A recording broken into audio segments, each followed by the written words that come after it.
Welcome to E360 TV, the live streaming and on-demand destination for influential voices and enlightened audiences. We offer trending, grassroots, and purpose-driven content across a diverse range of interests. E360 TV is more than just watching programs. We offer the ability to interact with live shows connecting audiences to real, authentic influencers and storytellers while streaming to millions of devices.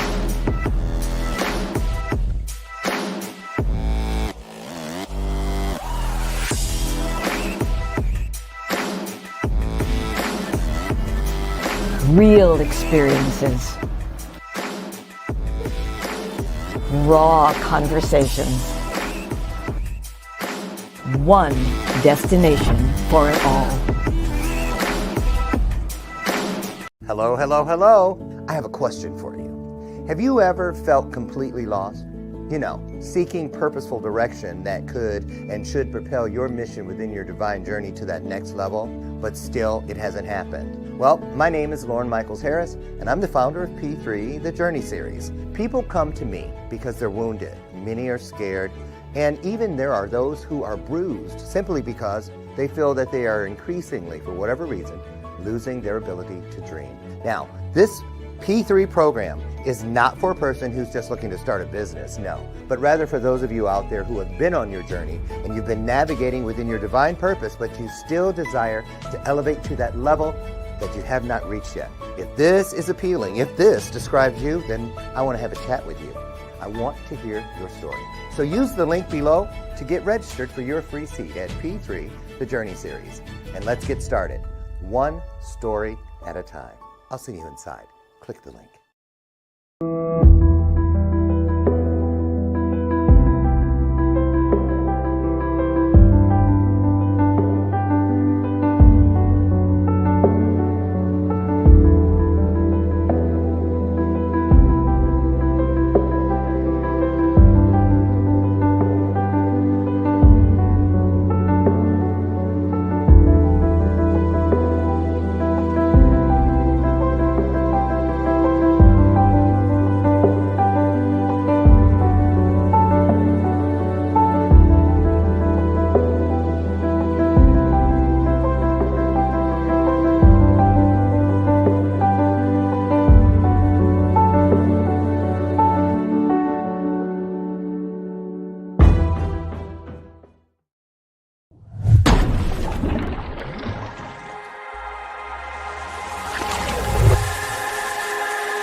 Okay, I have to wake up. We're here now. Woo!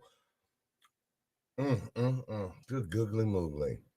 I ain't lying. I'm on autopilot. Autopilot. See him sitting right there? I'm not even here. Some of you know, because you've been on my page over the weekend, I'm a little loopy up on the, you know how it is when you lose someone in your family, all those phone calls and digging stuff out. And my husband's there, I'm here. So anyway, thank you to all of you out there, family and friends and followers, and so many of you, hundreds of you, literally saw what the team posted. I think it was Saturday morning because we lost our Friday night. Was it Friday night? It's one big blur. But my husband's mom passed away. Lahana, a beautiful, beautiful spirit, just a wisp of a little woman, but a big giant of a personality. Man, I'm gonna miss her. Gonna miss her. I learned something about myself over this the course of this last week. Because this time last week we had no idea. Matter of fact, it was a week ago today. She got up to do her regular things, and by noon was on a ventilator from contracting COVID somewhere over the last few days. And that's what did it. So anyway, prayers and light and all those things that come, we're supposed to be celebrating. It ain't so easy to do all the time, celebration of life, but we get there, don't we? We get there. So anyway, good morning to you. Yeah, thank you for all your acknowledgments and condolences. We really, truly appreciate it. Seriously. So this morning, my sidekick is here. Thank goodness. Lord Jesus, yes. So hallelujah to some coffee, right? It'd do better if I had some in me. So there we go. What's in your cup this morning, right? Got a great guest for you. PJ Jones. And wait a minute. Who was here Friday? Last week we had DJ. Was DJ here on Friday? Yes, DJ Yeager was here on Friday, and PJ Jones is here on Monday. You'd have thought we planned that. PJ and DJ. Okay, all right. And both females. Usually those initials are, boys that have those nicknames after their dads. Wow. So anyway, yeah, PJ Jones is here. And boy, has she got something for y'all today. She is a certified NLP practitioner. She's a certified life coach, and she's the author of A Place to Belong. Now, she holds a BA in criminal justice and human services and a master's in business administration. She is a holistic motivational empowerment strategist. Okay, and she's also a host of Insights of a Survivor. So she's out there doing her thing. And we're going to get her in here today. I'm trying to remember. Oh, yeah. Trauma is one of her main jams. And you know how I love me some trauma. I said trauma. Ain't nobody said nothing about drama. See that little shit starter over in the corner. I see you. I'll just play. That's my cousin Pookie. Okay. I'm feeling it. Is this coffee? Just making sure. You don't know who went to the Bill Cosby online school of seduction. I said it. Don't leave your cups. You better put your little napkin on top. Be done drop something up in there. I'm just saying. Look, if you don't do stuff, can't nobody talk about it. Why am I turning into my grandmama Callie? Just as, ooh, guys, listen, y'all. Let's get this woman up in here because she's got so much to offer us today. And, to be able to talk about these things from a place of authority, it means you had to live a little something. And she did. Get ready to be empowered, impressed, and just overall. What? From PJ Jones. Here she comes, John. Put some hearts on the screen. It's our way of saying welcome.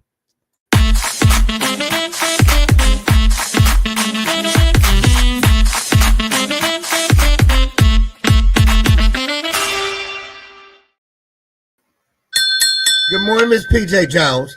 Good morning, Dr. Harris. Thank you so much for having me. I'm glad you're here.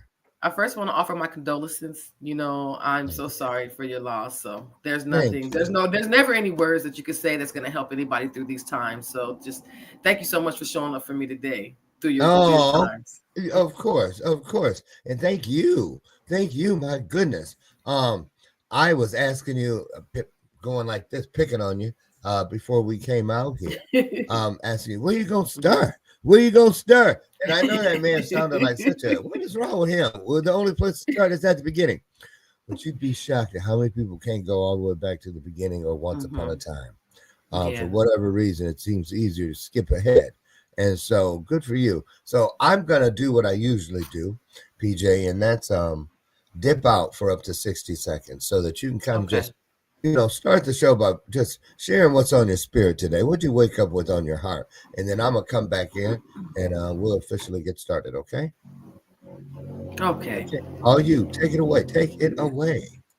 Okay. Well, thank you, everybody. My name is PJ. As he gave you my educational background, but what I am is a survivor of trauma, generational trauma, something that has happened long before my birth, something that I had no control over, something that has been hidden for years in our family and in the lives of many of us. We're told to keep your business in your house. And I am the one who decided, no more. We have to change. We have to break the cycle. So in order to do that, we have to find our voice. So what I did was I decided to say, hey, I'm going to use my story to help motivate and empower and uplift a community of individuals who thinks that they are broken, because we're not broken. We're just a little bent. So I use my story of generational trauma to help us understand what that actually means. That means that life kind of knocks us around a little bit, and we need to take extra steps towards getting back to a place of healing and a place of growth and empowerment. That's what I do. That's where I am. I'm in a place of growth and empowerment. Am I perfect? No. Am I still healing? Yes. But I've gone through so much. It's just kind of hard not to share with the world to help uplift. I've gone through dealing with my mother's abuse. I'm a survivor of abuse, but my mother's also a survivor of incest. She's a survivor of molestation by my father, who was not my uncle, but, and by being allowed to be mistreated, like my grandmother allowed this to happen to her.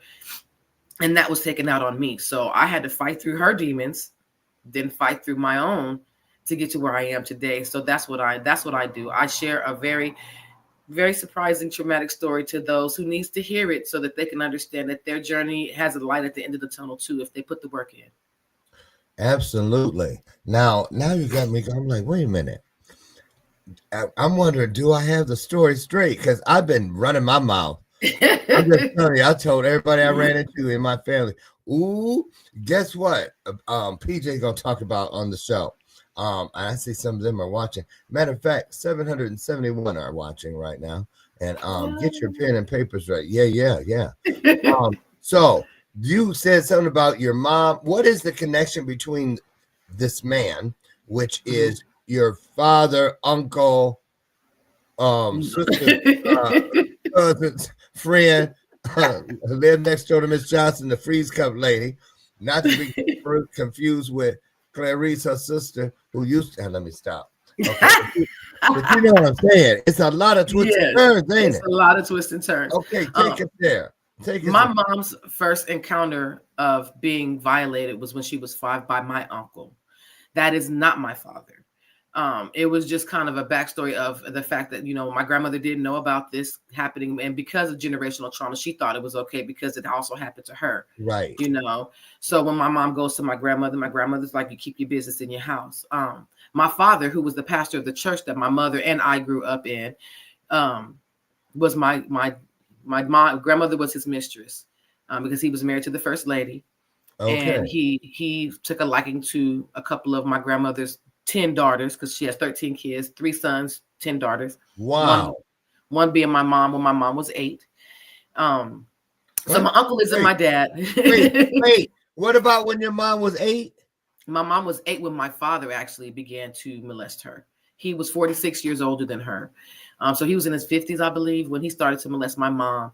And she was 8. But she was unfortunately, that wasn't her first sexual experience, because the first was my uncle, her brother, who was an adult at the time, maybe 17, and he was the first one who had violated her. So that's where her first act of betrayal came from, because this was someone who was supposed to protect her. He was the oldest brother.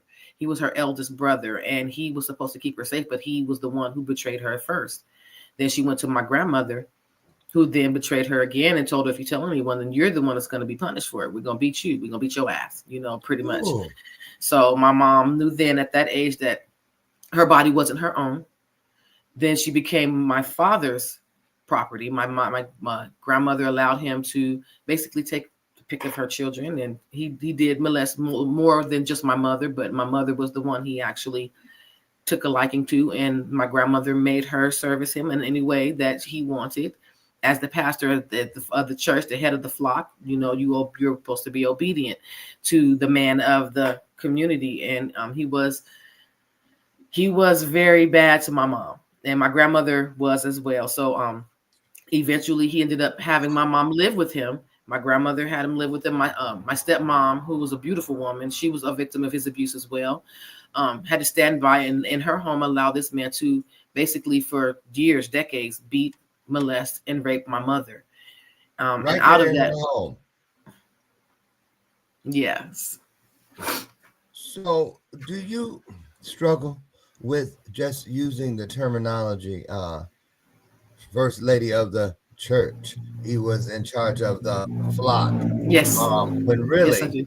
it sounds like, at least at best, a black version of Sister Wives, Yes. but more like a cult. Doesn't it sound like a cult? It Doesn't it? does. I struggle with it for years. I've struggled with it for decades. I'm not in church myself. I do not go to a church because, and I tried for years to people believe what they want. I do believe in God. I just don't believe in church. Yeah. Oh, the organized thing. Yeah. Yes. So it was horrible. It was horrible. And by the time my mom was 11, she gave birth to her first child. She was the child she would to have the baby to term, but they took the baby from her. It was a little boy. They told her he died. She swears up and down she heard the baby cry, but she never seen the baby. They walked out of my dad took the baby out. She was 13 when she had the second baby. My grandmother was in there with both times, telling her, just do what they say. Do what they say. And she had the second baby, another boy, and they took that baby from her as well. Told her both babies were stillborn. She still to this day doesn't believe that happened, Not. So that kind of hurt her. I think that hurt her worse than the actual betrayal was them taking her children from her. And she wanted boys, tomboy, played all sports, athletic. She was a good student in school. She tried to keep up, was really strong in the church, did everything that she was told, but she was let down by the people who were supposed to protect her. So she didn't know healing. She never was introduced to any type of healing. So when years later, me and my older sister came first. She was 18 when she had her. So you're not taking her kids from her this time. She had full control over that. So she had me and my sister. She didn't add our father's name to the birth certificate for obvious reasons. And she just basically tried to live her life the best she could.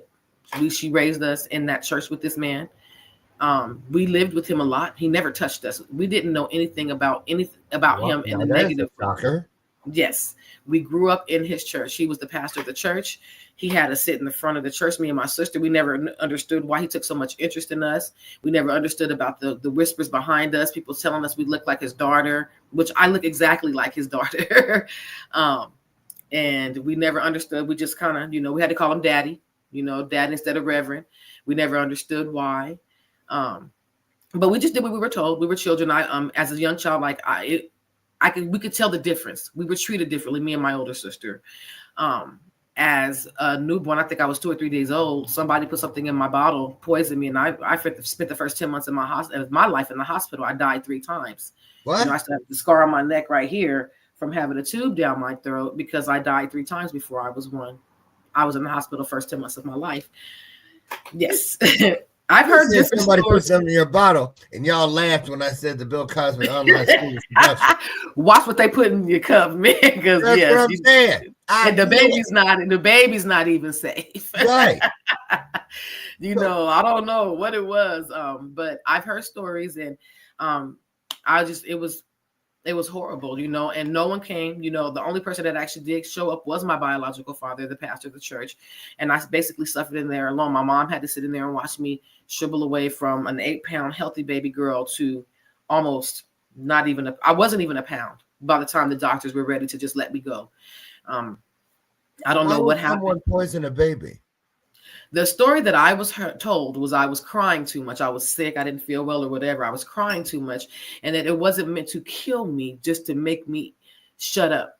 But then another story I was told was it was done on purpose because she was mad at my mom. My aunt did it. She was mad at my mom, and she was just trying to make me throw up. But instead, I got sick. So those are the two versions that I've heard. So I mean, but I've never. I know that I'm gonna say about 12 years ago, I went to her, the same aunt's house, and had a meal with her, and she put food that I was allergic to in it. I almost died then, so I'm just gonna say I won't be eating any of her food anymore because I see a pattern. Right. Oh, that's okay. I'm full, girl. Thank you, though. So, no, thank you. Right. And she can cook, y'all. She can cook. I'm so mad because but so I don't know. Off in it. I will pass. So let's talk about this. What do you think now? You're an educated woman.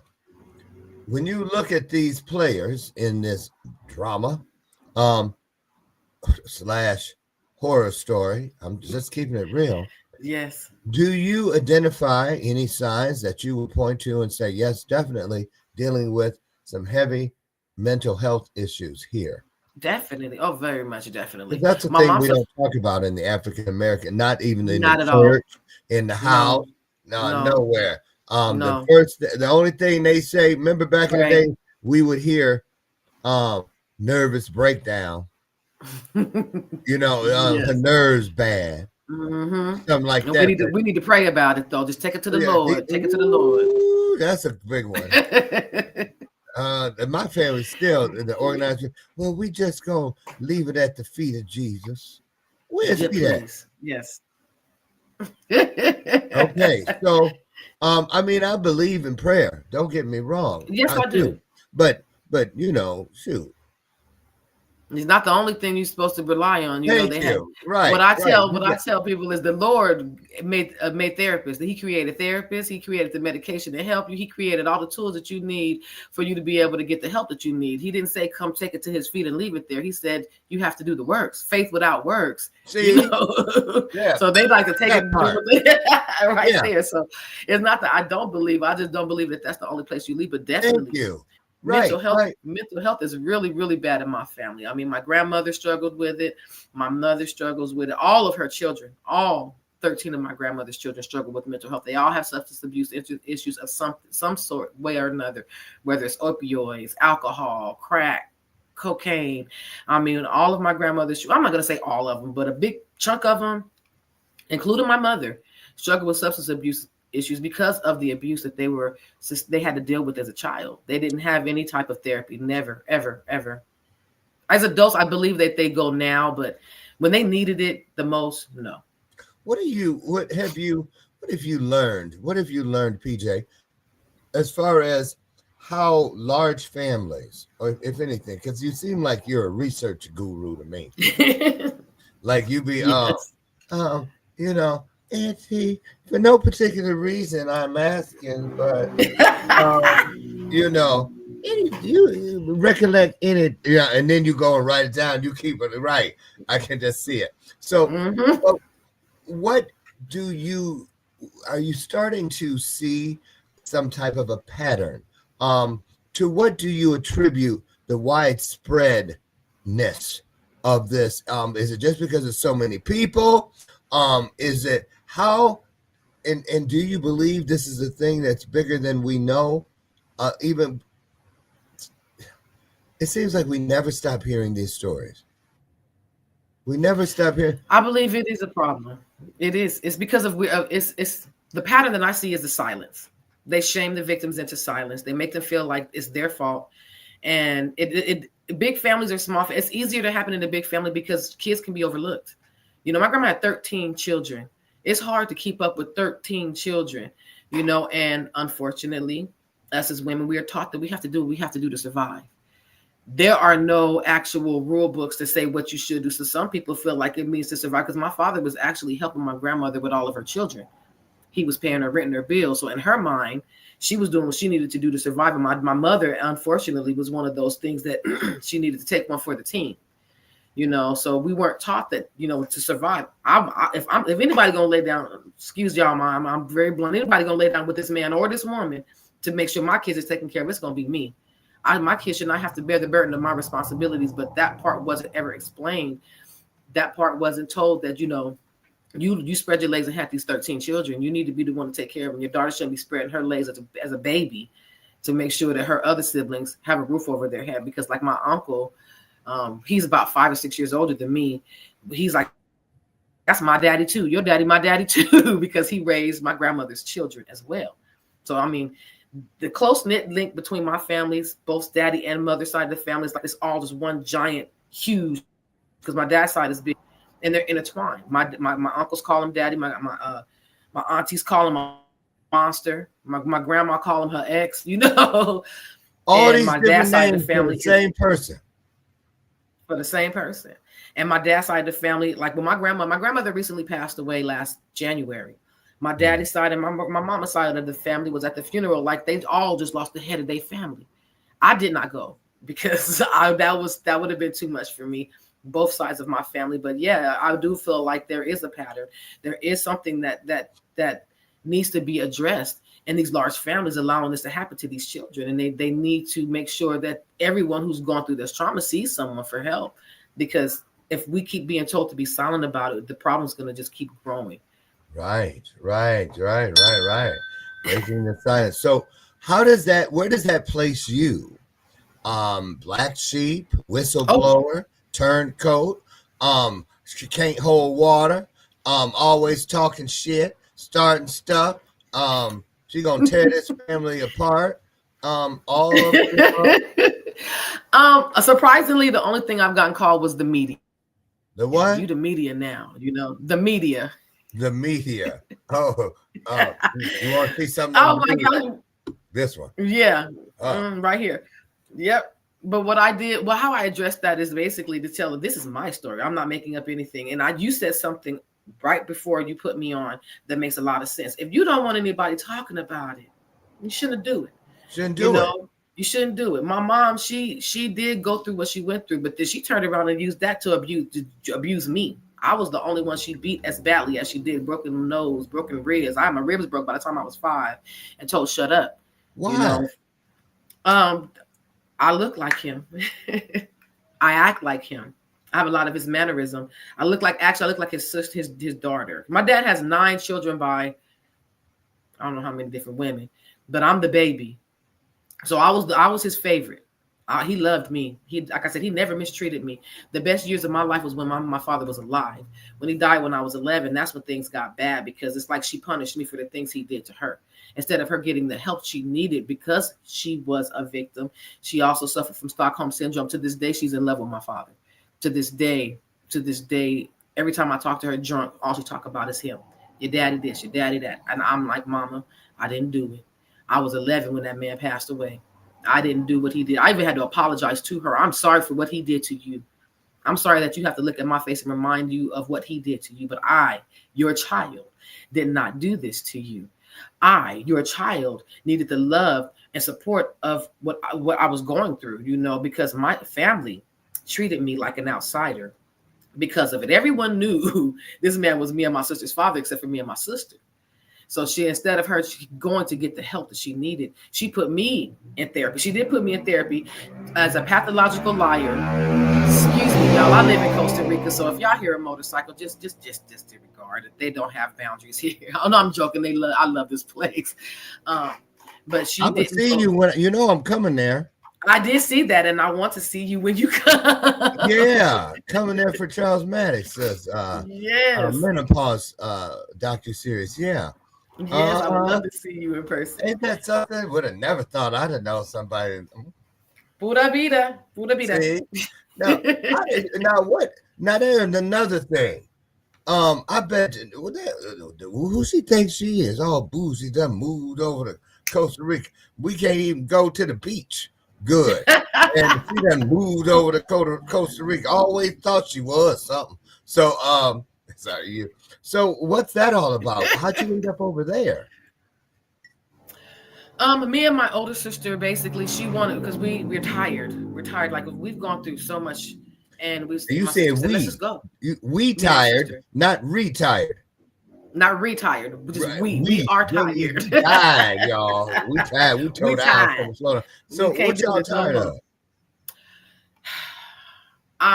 There's not a lot of assistance in the United States for people who've gone through things that I've gone through. Going through what I was going through as a child, I knocked on Child Protective Services door with bruises and beat marks and scratches on my face, asking for help, and they closed the door in my face. I was 16 years old with my 23-year-old baby daddy knocking on the door to people asking for help because he beat me and raping me and sodomizing me and trying to pimp me out and traffic me at 16 years old, and they closed the door in my face. You know, I had to fight to get to where I am today. I had absolutely zero support. So I was like, you know what? I don't want to be in the place where that don't want me there. Here in Costa Rica, they have laws that protect women. If you yell at a woman, you go into jail. You know, if you do it, yes, they don't play down here. The laws here are beautiful. They protect women. It might be a little much because, I mean, again, if you yell at a woman and the woman goes to the police and say, he offended me, they will arrest you. I think that's a bit far. But to do nothing, I have had my throat slit by my ex-husband. I've had him, you know, try to drive me off the road, and I called the police and let them see. I've been shot at. He had guns to my head, kidnapped my kids. I'm calling the police. I've had 5 restraining orders. Nothing. He tried to burn my house down. Nothing. He on the roof of my neighbor's house stalking me, raving at me as I'm trying to take my kids to school in the morning. I'm calling the police every time. Nothing. So it's like, you know, I don't want to be here anymore. I work for the government. I've worked for the states. I work for the federal government, trying to work my way in. Let me help you, all of these survivors, from the inside out. You get a job in there. No, you can't do nothing. Our policy says no. Our policy says no. Our policy says no. So it's like, I can't help from the inside. You're not going to help me on the outside. I don't want to be here anymore. Wow. Let me go somewhere else. So I was tired. I mean, I've been beaten, bloody. I've been gang raped at 14 years old, afraid to tell my own mother, because if I call the police, because I'm on probation for fighting, because I beat up someone who attacked me. And then she called the police on me. So I'm on probation for defending myself. And my mama I'm going to put you in jail. You're going to go to jail. So I can't go home and tell my mama, hey, I just got gang raped by 5 dudes in the bathroom at a park because I ran away from home because you broke my jaw. You know, so I didn't have any support. There is no support for survivors. I don't like to use the word victim, because we're all survivors. Even when you're living through it, you're surviving, because it takes a strong person to go through abuse, whether it's physical, narcissistic, mental, emotional. All of that does something to you. And for you to stay in a situation and live every day and thrive, that's survival. And they don't help you with there. There are no programs that help you there. In the UK, they have programs that have put survivors of domestic violence in transitional living for a year. They take care of survivors of trauma. In the United States, nothing. So I said, I can't do this anymore. You know, wow. I tried to help. I tried to go on the inside. That's what I got. I get all these degrees. I did everything. I had to fight for those degrees. I had to sneak behind my ex-husband's back to get my GED, because again, I was 16. He would not let me graduate high school. I was very much. Yeah, I had a coaching client, Kessa, who had to sneak to school, and raising babies at the same time. Yes, and sneaking off to take tests, and and then he came to the classroom once and drug her out by her hair right in front of everybody. Ain't nobody said nothing. And one time called social services on her because she in the school taking a test, and the babies that some babysitter where I'm like, what? And they came to the school and got her. Yeah. That's what they will attack the victims every day. They must have a book on this, because I've gone through some of the similar things in that, you know. I mean, this is ridiculous. I can't work. You can't work. I can't get a job. Why? Because he thinks I'm having sex with somebody. He's cost me so many jobs. And they stand there and they'll watch it. And instead of someone stepping up for the person going through it, they're like, we don't want any problems. Your drama is coming into our place of business, so we're going to just let you go. So you'll get fired before they offer you any help. So I got fed up. So, but you are helping today. So you I do the best I can. Yes. And let's talk about this. How is it with our people of color when it comes to this neuro-linguistic programming? It really did something amazing for me way back in the 80s. Very first time. It worked on me the very first time. Talk about that. And is it still, girl, you better get out of here with that devil stuff. You crazy. You know we don't play around that black magic. What next? The Ouija board? You know how they. Right. So if I need to get it, I will.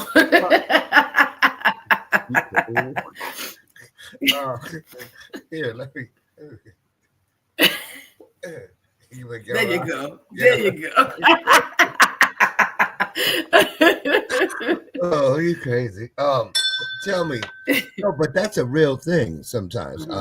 What I mean is limited beliefs. Yes. Things like that.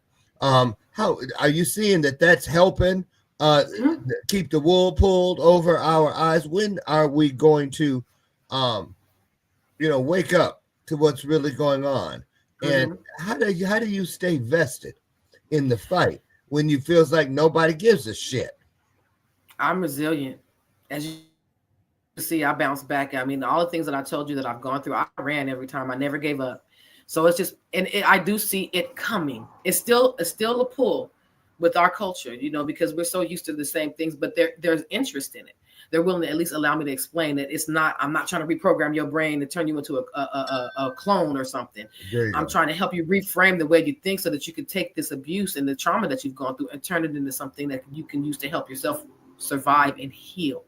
It's just a lot more explaining what is neurolinguistics programming. What does that mean? What are you trying to do to me? It's their help. We want the help. The help is received, but it takes a lot more work to get them to open up to understand, which I'm very patient. I'm a very patient person. And if I need to sit down and talk to you about breaking it all the way down, giving out, free resources. This is a neurolinguistics programming journal or something to help you understand what it does, which again, it's not anything big or bad. It's just, again, it's telling your brain, I'm worthless. Why do I feel worthless? This is the source of me feeling worthless. And how can I reframe those thoughts? Once they understand that that's what it is, and it's like, okay, and I'm not a therapist. I'm not trying to put you on medication. That's the first thing. I'm not taking nothing. I don't want to give you nothing, but an opportunity to heal, an opportunity to grow, an opportunity to release all this pain, like when I lost my son, when my son passed away in 2017, I thought I was done. What? My son died 2017. How old was he? He was 19. He was breaking up. He was trying to protect his friend from another guy, and he beat the guy up, and he was shot. My son was shot the other day. They were getting in the car trying to leave the scene after they got everything. And the guy went and got a gun and shot in the car and shot my son in the head, shot the other young man in the ribs. And the young man, fortunately, did not pass away. But my son, unfortunately, his life was taken from me. That I had to really use that programming because I blamed myself. I hated everything. I had no support. None. No. Were you in Costa Rica at that time? No, I was actually in Missouri with my current husband. But his family didn't really care for me. So they didn't care that I just lost my son. So they were so busy trying to break up my relationship. I didn't have an opportunity to mourn my son. My son passed away in Anchorage. I was in Missouri. I couldn't get to him. My ex-husband. Anchorage, Alaska. Yes, that's where I raised my children. I was running from my ex-husband. I found myself in Anchorage. Because I was tired of getting ran over by cars and shot at and kidnapped, and so I went as far as he followed me up there. You guys, I had to get him out of there. It was horrible. Like that man was really persistent in trying to keep me tied down, And but when I got I hate Anchorage because I don't like the snow. But my children loved it there. They thrived. They loved it. It was peaceful. I finally found a community where I felt like I can have some type of peace, but even that had it was a wolf in sheep's clothing. The people that I thought were a support system, they really weren't. They were just trying to benefit from. If you haven't noticed, I like to learn. I'm very smart, so anything that I learn, I use that knowledge to help other people. They wanted to benefit from what I could offer, but then they also wanted to drag me down at the same time. So that wasn't a positive support system. It's like, I'm coming around when you can help me. I come around when you need money, but after that, I don't want to talk to you for 6 months. And that was affecting my mental health. I didn't realize at the time. I'm thinking, well, I've come from being beat every day, drugged, kicked, sodomized, burned, to just somebody wanting to be my friend every other day and not talking to me. So I didn't really think about that as trauma as in itself. So all those years went by, and I stayed in Anchorage. I went to St. Louis. I actually was in Missouri visiting. I wasn't even there to live. We were visiting my husband's daughter for her birthday. Well, he was, because that's a whole different story. Yeah. And I was staying with the friend who introduced me to him, because she was dating his brother. And I got the call that my son had been shot, and that was it.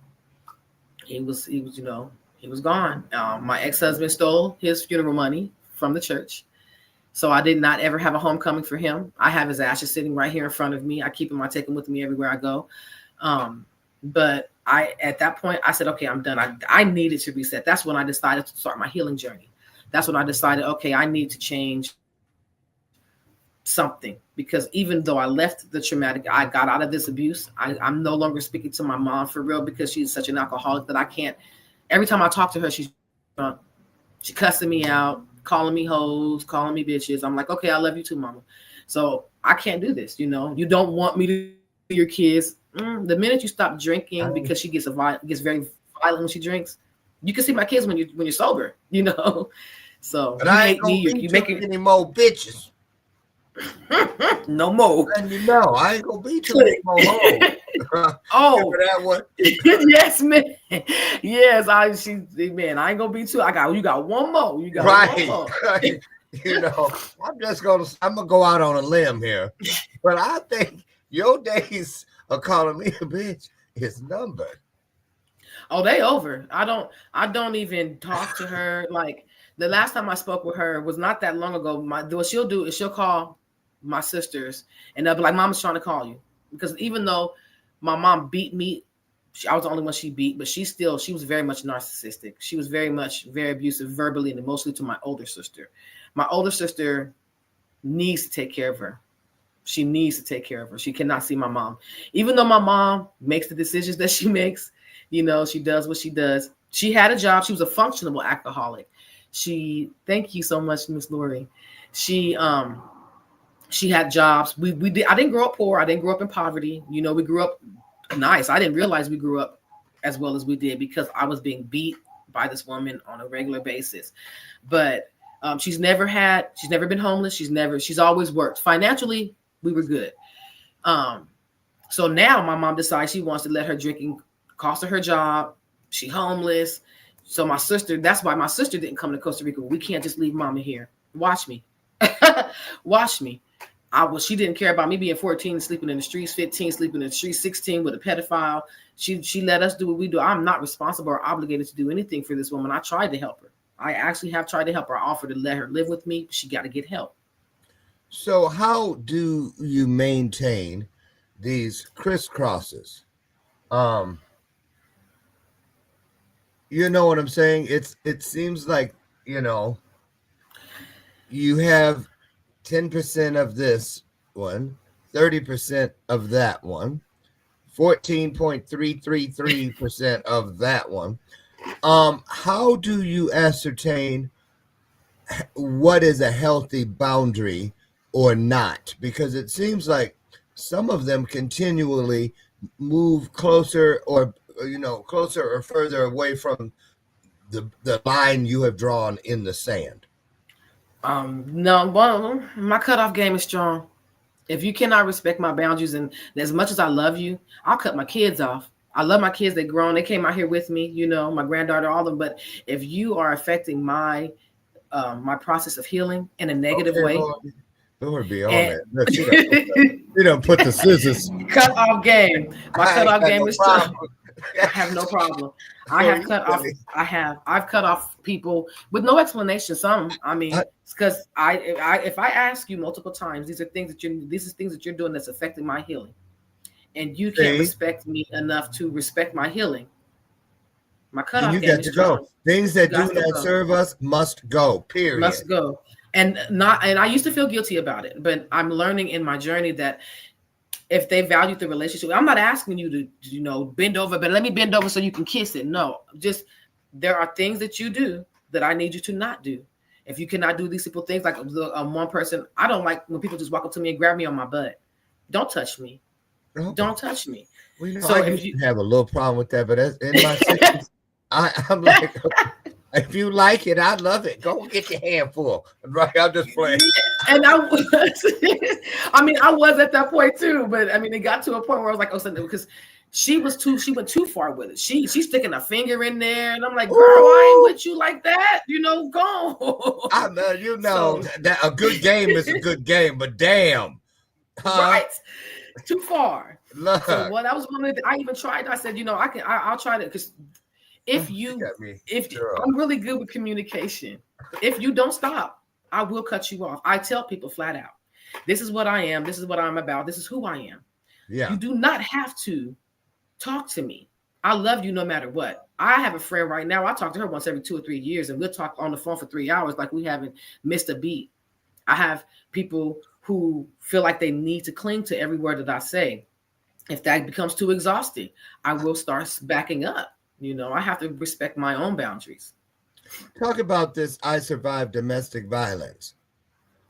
Now that's a show, right? A podcast. Yes. Talk about the podcast. Well, my podcast is basically, it started last year. Actually, I think Friday was my year anniversary for my YouTube podcast. Like, yay! Congratulations. Thank you. It started off as me just sharing my story. I was very insecure about myself. I hated the way I looked. I hated my voice. It started with just pictures and me sharing my story. I see what you did. And me sharing my story through AI. But it was a challenge. Every day, every month, every time, I got to step it up. Then someone said, you should interview people because you should share your story, and then other people who are willing to share their story. So it turned into an audio only podcast on Spotify. So I would interview people, and I would share their stories. And it became to the point where so many people were wanting to be on the show. I challenged myself to go from audio to audio video and do lives. And it's just a place where they come. And it's not just about domestic violence. It's not just about sexual violence. I've had people on my show who survived gunshots. That's trauma. Who survived multiple strokes. That's trauma. Who survived kidnapping. That's trauma. So when people want to know what my definition of trauma is, it is not just being abused. It's overcoming something that has made an altering, life-changing effect on you. And they share their stories, and it helps people understand I'm not the only one going through that. It breaks the silence on what we were told was taboo. You can't tell anybody that your daddy is the pastor of the church and your grandma was his mistress and he was raping your mama for 20 years. Why? That affected my life because my mama then started to do the things to me. She never molested us, but the beatings were something cool. My mom was 3 times my size, sitting on my face, punching me in my face. Why do I have to be silent about that? What'd you say? If you don't want nobody talking about it, then don't do it. Then don't do it. At some point, I'm a survivor. I have a child who looks just like the man that did some of the things to me that I can't even think. Why would you want to do that to a human? I don't beat him. He get on my doggone nerves. He live out here with me now too, and I love him so much. I cannot imagine my life without that boy. Have I smacked his mouth when he done said something disrespectful? I probably have. But have I just come on, I'm gonna punch you in your face? No, but if you say I'm not gonna do what you told me to, no, that's my mama. My mama. Oh, you like to hit folks in the head with trash cans. Right. Remember that? Okay, now I got to cut you. Right. There it is. Shoot it off. My pinky toe. Right. Man, go on quick. Okay. Look. So, oh my goodness, we laugh a lot, but let me ask you something. It cannot be. This is always so interesting how we can take, when life gives us those whippings, I'm talking about extension cord whoopings, right? Mm-hmm. I ain't talking about no switch. I'm talking about extension cord whoopings. We can take everything from that whooping and use it for healing down the road. It's just amazing to me. So, yes. Is that why you do what you do? Is it how you consistently talk about what that is? It's almost like you're constantly plaiting hair. You know what I Yes. mean? Always braiding your healing into someone, attaching it to someone else's healing in order to continue in the vein of your own healing. Yes. And a Yes. lot of It's us how. miss that Yes. giveaway piece. Talk about how that has helped you, if you It could. helps. It helped me take my power back. It helped me find my voice. It helped me find my voice and understand that I don't have to let what happened to me define my life. Talking every time I talk about it, it's like when I used to talk about it, I used to go right back into that moment and see the negative that came out of it. Now when I talk about it, I the feelings that I have from it now is like I said, I just flat out bluntly said I got raped at 14 by 5 guys in the bathroom. When I first thought about that, I would have nightmares. Now I remember that little girl who got up, went home, took a shower, and went to school the next day like nothing happened. Right. That I look at that part. I look at the aftermath. I survived that. I did not mentally get what I needed, emotionally get what I needed, but I still survived that. Some people, unfortunately, take this trauma that they go through and use it as a reason to, like my mother, I look at them, the ones who allow the trauma to break them, and I try to turn that around to I let it make me strong.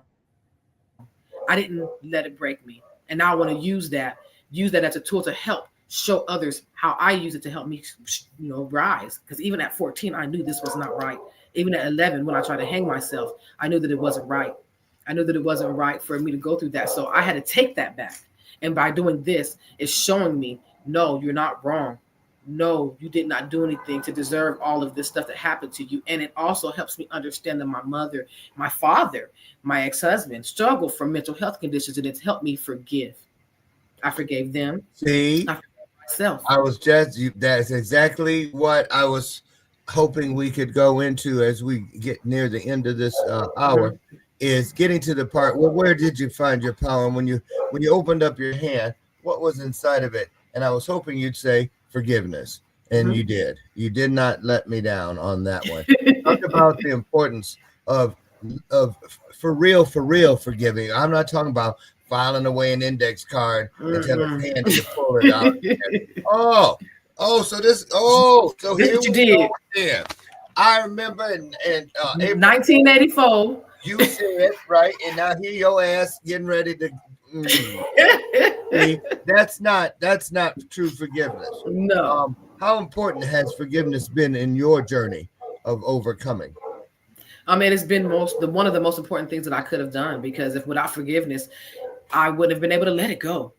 You have to let it go. Forgiveness is not for them. It's not for them, because they're going to have to forgive themselves for their stuff. It's for me.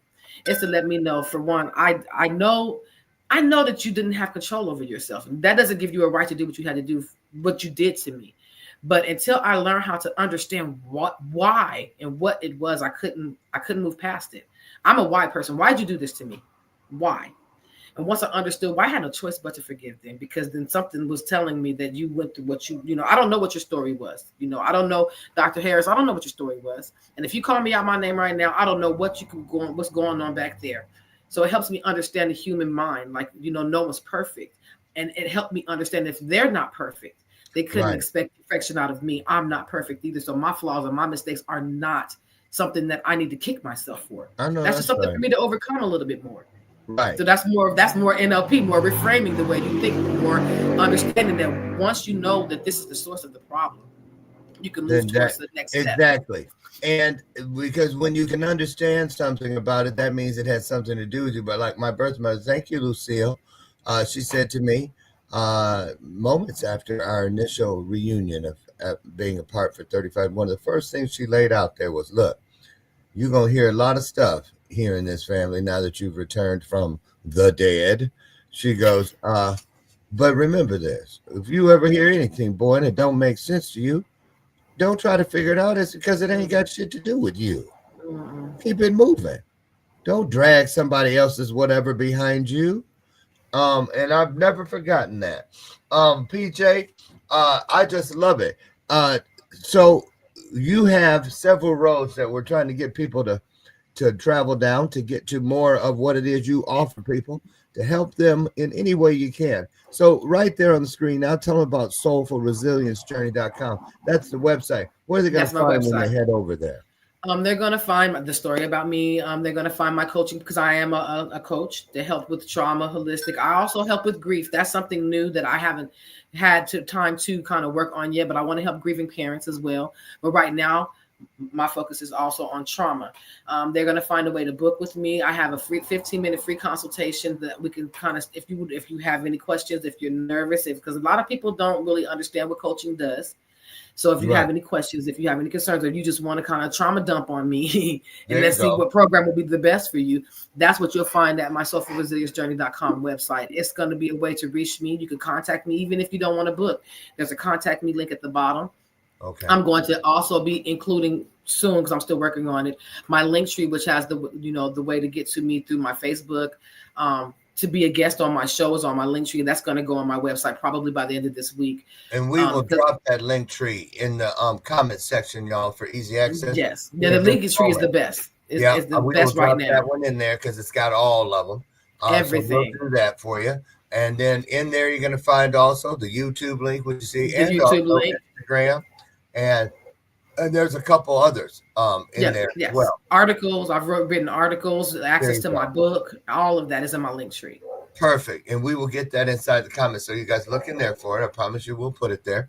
I just want to thank you as we get out of here in a timely fashion today for all you do. Incredible achievements, and really bravo on showing folks how to take something and how a little bit of something is always going to fare a lot better than a whole lot of nothing. Find something. It's never about just one thing, you guys. They don't do shit just to be funny. They do stuff because that's how they keep this shit interesting, right? So if you want the world to be interested, embrace a life that is interesting. There you go. Okay, PJ, great job. So proud of you. Thank you. You're welcome back anytime. You guys check her out.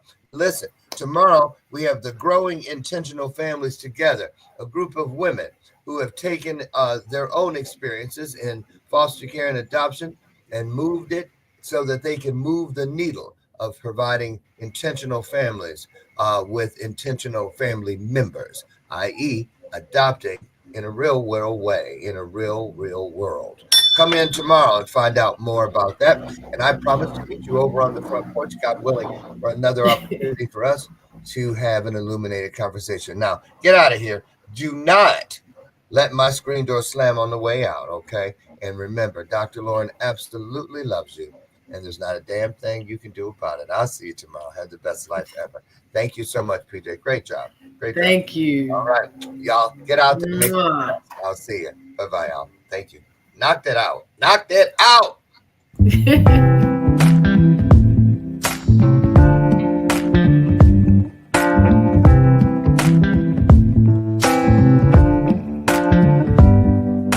Show me your soul. Baby, I'll show you mine. Show me your soul.